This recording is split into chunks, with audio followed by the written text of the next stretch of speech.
بسم اللہ الرحمن الرحیم۔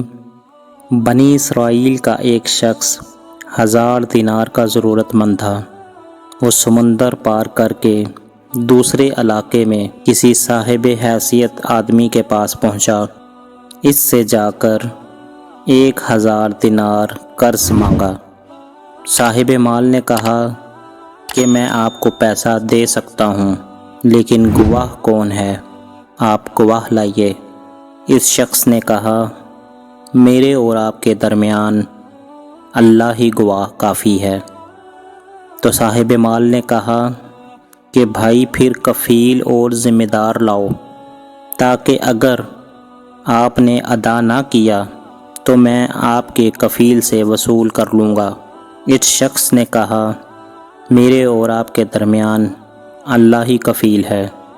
صاحب مال نے کہا، یہ بات تو سچ کہہ رہا ہے، لہذا ایک مدت متعین کر کے 1000 دینار اس کے حوالے کر دیے کہ جب مدت پوری ہو جائے گی تو آپ ہمارا قرض ادا کریں گے۔ اس شخص نے کہا، ٹھیک ہے۔ پھر یہ شخص 1000 دینار قرض لے کر سمندر پار کر کے اپنے گھر پہنچ گیا اور اس سے اپنی ضرورتیں پوری کی۔ جب قرض کی مدت پوری ہو گئی تو وہ شخص قرض ادا کرنے کے لیے 1000 دینار لے کر قرض خواہ کے یہاں پہنچنے کے لیے روانہ ہو گیا۔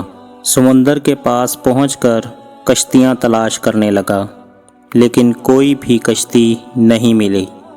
اسے سخت خدشہ ہوا کہ خدا نخواستہ قرض ادا کرنے سے پہلے مدت پوری نہ ہو جائے۔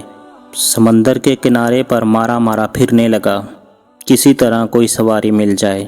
آخرکار مجبور ہو کر ایک لکڑی میں سوراخ کیا اور اس سوراخ کے اندر 1000 دینار اور ایک پرچی رکھ دی۔ پرچی کے اندر اس نے لکھا، اے سمندر، میرا قرض ادا کرنے میں تو ہی حائل ہو رہا ہے، لہٰذا میں اپنا قرض تیرے حوالے کرتا ہوں، اب تو ہی ذمہ دار ہے۔ لکڑی کے سوراخ میں یہ پرچی اور 1000 دینار رکھ کر سوراخ بند کر دیے۔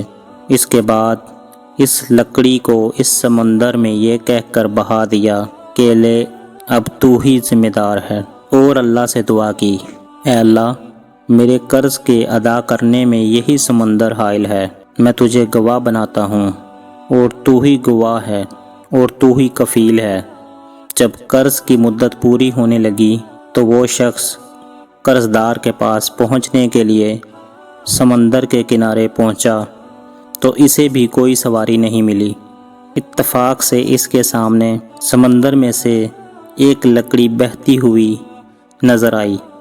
جب وہ لکڑی سمندر کے بالکل کنارے پر آ گئی تو اس نے اس ارادے سے اس لکڑی کو اٹھا لیا کہ گھر میں عورتیں کھانا پکانے میں ایندھن کے طور پر استعمال کر لیں گی۔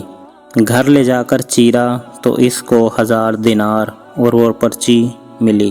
اب اس قرض خواہ کے اوپر جو کچھ عبرت ہونی تھی وہ ہوئی۔ قرضدار نے بعد میں پھر اپنے طور پر 1000 دینار کا انتظام کر کے قرض خواہ کے پاس آ کر پیش کیا اور کہا، لو اپنا قرض۔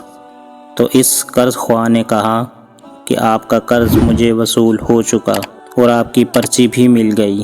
تو دونوں شخصوں کو اپنے طور پر جو ایمانی پختگی ہونی چاہیے تھی وہ ہوئی۔ جو اللہ کے لیے ہوتا ہے، اللہ تعالیٰ سمندر اور درختوں کو بھی اس کے تابع کر دیتا ہے۔